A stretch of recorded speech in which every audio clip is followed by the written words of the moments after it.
You know it's bad when Saturday Night Live roasts you so hard, people stop seeing you as a person and start seeing you as a punchline.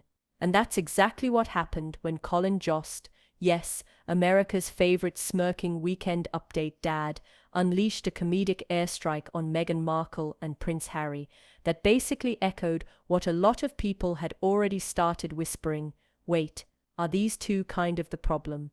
It was the moment the vibe officially shifted. The fairy tale was out. The memification was in. Suddenly, the couple who once sparked global adoration were now being side-eyed by late-night hosts, roasted by stand-up comedians, and annihilated by animated parodies. And if there was any lingering sense of royal mystique, SNL stomped on it with both feet in Louboutin boots. So how did two people go from being seen as brave truth-tellers standing up to the monarchy to becoming the literal definition of doing the most for the least? And why did comedy of all things become the final nail in their public image? If you stood still watching, you clearly have thoughts. Drop sitpane below and hit subscribe for more no BS breakdowns. Let's rewind the royal chaos, shall we? At first, Meghan and Harry's exit from the royal family, aka Megxit, was sold like a Netflix drama. Literally, there were interviews, documentaries, a bombshell Oprah sit-down. It was gripping stuff: racism, mental health, toxic tradition. You name it, they were spilling it. And for a while, the public was all ears. But slowly, cracks started to show. People noticed a strange disconnect. Like, if privacy was what they wanted, why were they on every screen imaginable? If they were trying to escape media intrusion, why were they dropping press bombs left and right? By the time they signed that massive Netflix deal, rumored to be worth upwards of $100 million, critics were already sharpening their knives. It looked like the Sussexes had left one palace only to set up another one made of content deals, PR advisors, and painfully curated authenticity. And then comedy entered the chat. Cue Saturday Night Live. Colin Jost takes the mic on Weekend Update, and with his signature deadpan delivery, drops a one-liner so sharp it might as well be sponsored by Ginsu Knives. Meghan Markle and Prince Harry have a new show on Netflix. It's called We Quit Our Jobs, So Now We Podcast About Feelings. Boom! In a single joke, Jost captured what millions were already thinking, that Meghan and Harry were getting paid to monologue about their trauma while living in a $14 million Montecito mansion. It wasn't just funny. It was surgical. And it marked a turning point. Because once comedians start openly mocking you, not as a one-off, but as a recurring bit, you're no longer controlling the narrative. The audience is. And the audience was laughing at you. It only got worse from there. Late-night hosts started piling on. Trevor Noah joked that Harry wrote a memoir titled Spare, but it should have been called Overshare. Jimmy Kimmel pretended to read excerpts like Chapter 8. That time my brother gave me a wedgie. You get the vibe. And then came the stand-ups. Ricky Gervais, Tim Dillon, Chris Rock, each one tore into the Sussexes like it was an open mic in Beverly Hills.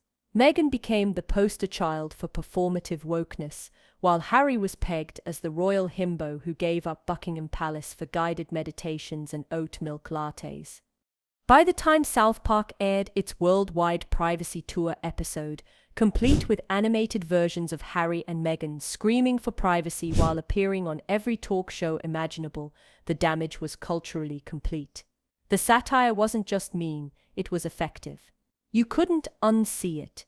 What's wild is that instead of recalibrating, the couple seemed to double down. There was that Stephen Colbert interview where Harry tried to be funny, relatable, even a little flirty, and it was just painful. Colbert threw him softballs, but Harry looked like a guy trying to sell sincerity by the bucket, while the audience quietly sipped their skepticism. It felt like a PR simulation glitching in real time. People didn't just stop listening. They started cringing. The once sympathetic prince had become the guy who complained about his security costs on national TV.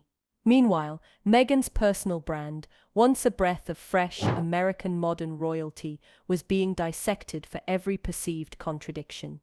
Because here's the thing, when you say you left to escape toxic fame, but immediately ink podcast deals, book tours, and docu-series, people will notice the hypocrisy, and comedy thrives on hypocrisy. That's why it wasn't just jokes about privilege or wealth, it was the disconnect between words and actions that lit the match. And once the internet starts screenshotting your contradictions and turning them into TikToks, it's game over. At this point, even Family Guy jumped in with its own cartoon takedown, painting the Sussexes as cartoonish freeloaders, desperate for attention, but allergic to criticism. And whether you found it fair or not, it landed because satire sticks. So here we are, the once fairy tale love story now serves as a full-blown cautionary tale about what happens when authenticity gets lost in the algorithm. Meghan and Harry might have started with a compelling story, but somewhere along the way, the public stopped buying what they were selling, and the comedians. They just sped up the return process. Here's your mock moral of the story. In the court of public opinion, jokes are the final judgment. If people laugh at you more than they empathize with you, the brand is broken. Does that mean they're doomed forever?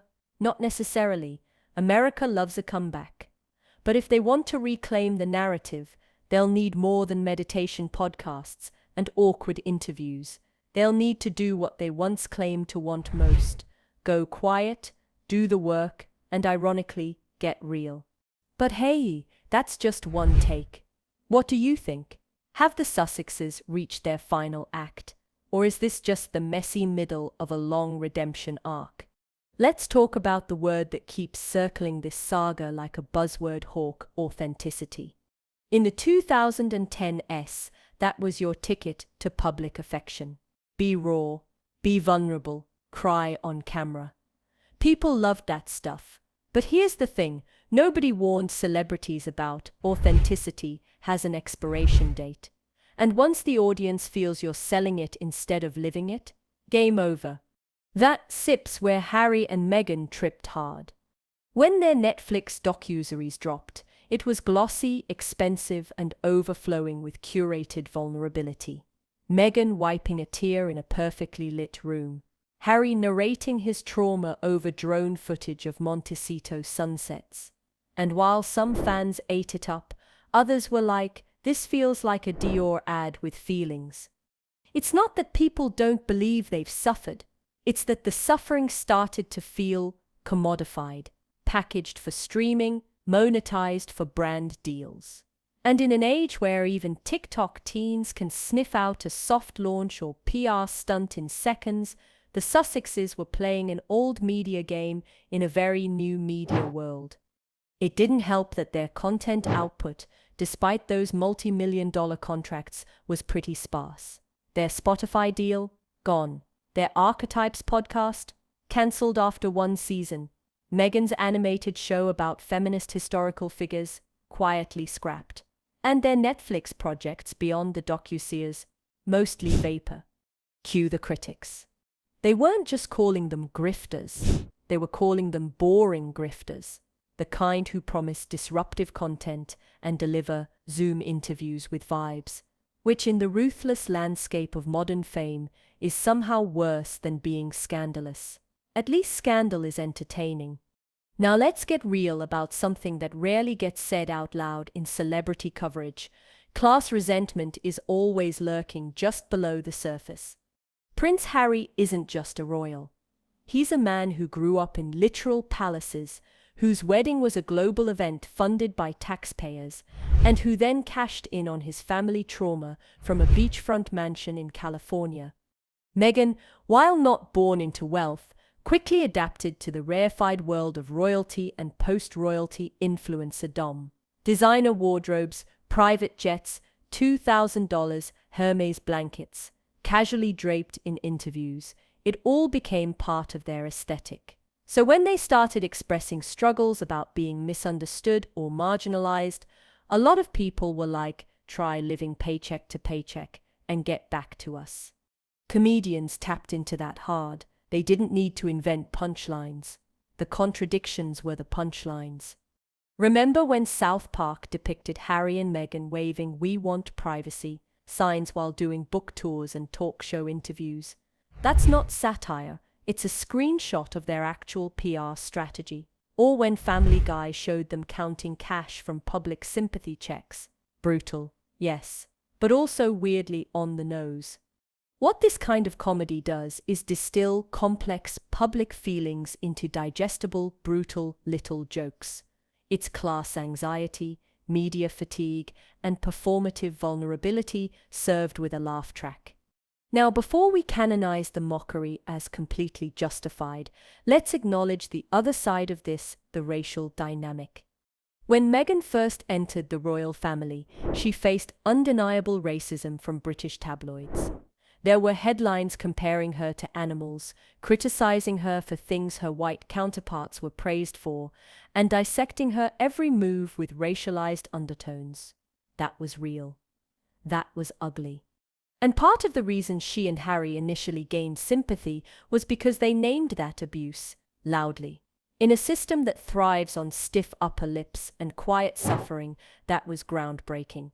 But then, over time, that narrative became one of several they were pushing: racism, mental health, royal coldness, celebrity pressure, corporate betrayal, family dysfunction. The buffet of trauma grew and started to feel unfocused. Chris Rock said it best during his stand-up special. That's not racist, that's just some in-law asterisk. He was referring to the infamous baby skin tone conversation, and his point, though controversial, landed with some viewers that not every uncomfortable moment is a racial attack. Sometimes it's just messy family politics. It didn't mean Meghan's experiences weren't valid, but it did show how the public was no longer automatically buying the victim narrative. Nuance had entered the chat, and with nuance came indifference. And once people are indifferent, the comedy hits harder. Here's the thing. America loves a comeback. We forgave Britney. We even forgave Robert Downey Jr. Like, fully forgave him. So is it possible the Sussexes could rehab their image? Absolutely. But not if they keep doing what they've been doing. Step 1. Stop telling and start showing. No more documentaries about how hard life is. No more passive-aggressive podcast episodes. If you want to talk mental health, start a foundation that actually does something tangible. If you want to help veterans or women or refugees, do it quietly and consistently. Let the results speak. Step 2. Embrace the cringe and course correct. Own the flops. Laugh at yourselves. Say, yeah, maybe the Netflix show was a little much. Audiences are surprisingly forgiving when celebs act like humans instead of press releases. And step 3? Actually, maybe get off the grid for a while. Disappear. Give people a chance to miss you. Go full Windsor witness protection. Let the mystique rebuild. Because right now, every new public appearance is just more meme fuel, more eye rolls, more comedy setups. The saga of Harry and Meghan isn't just celebrity drama, it's a full-blown cultural parable, a case study in how the line between victimhood and vanity can blur in the age of social media. They were supposed to be the disruptors, the truth-tellers, the ones who broke the royal mold and rewrote the script. But somewhere along the way, the script got too long, too polished, too rehearsed. And now, they're symbols of something else entirely.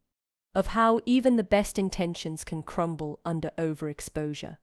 Of how comedy is often the first sign your PR strategy has collapsed. Of how authenticity, true, messy, non-monetized authenticity, is the only thing the public still respects. So whether you love them, loathe them, or just can't escape them, Meghan and Harry have become more than ex-royals. They're a mirror. reflecting every flaw in the celebrity machine, every contradiction in our media diet, every awkward attempt to curate relatability. And until they can reconcile the image they want with the reality they've created, they're going to keep starring in the world's most expensive, awkward reality show. No title sequence needed, just a never-ending previously on.